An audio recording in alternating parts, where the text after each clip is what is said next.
कराची में HIV cases में होशरबा इजाफा। जनवरी था अक्टूबर 477 अफराद में HIV की तस्दीक। शहर में सबसे ज़्यादा मर्द HIV से मुतासिर, जबकि 320 मर्द, 61 खवातीन और 68 खाजसरा मुतासिर हैं। मज़ीद तफसीलात जानेंगे बोल न्यूज़ के नुमाइंदे मरियम हसन से।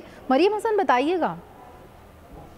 दीगर अमराज की तरह HIV भी जो है अब कराची में तेजी से सरायत कर रहा है और HIV के सिंध भर में सबसे ज़्यादा केसेस जनवरी से अक्टूबर यानी कि 10 महीनों में कराची से रिपोर्ट किए गए हैं। सिर्फ कराची में 477 केसेस जो हैं HIV के उनकी तस्दीक की गई है, जिनमें से 320 मर्द हैं, 61 औरतें हैं, 68 ख्वाजा सरा हैं और 28 बच्चे भी जो हैं कराची में HIV से मुतासिर हुए हैं। अगर हम लाड़काना की बात करें तो लाड़काना में 260 अफराद हैं, जिनमें से तकरीबन 94 बच्चे जो हैं वो HIV से मुतासिर हैं। रवा साल सिंध में तकरीबन 2142 केसेस जो हैं वो सिंध भर से जो हैं वो रिपोर्ट किए गए हैं, जिनमें से 1068 मर्द और 586 जो हैं खवातीन शामिल हैं, जबकि 141 ख्वाजा सरा और 346 जो हैं सिंध भर से बच्चे जो हैं वो HIV से मुतासिर हुए हैं। अगर हम गुज़िश्ता साल से इसका मुवाजना करें तो गुज़िश्ता साल सिंध भर में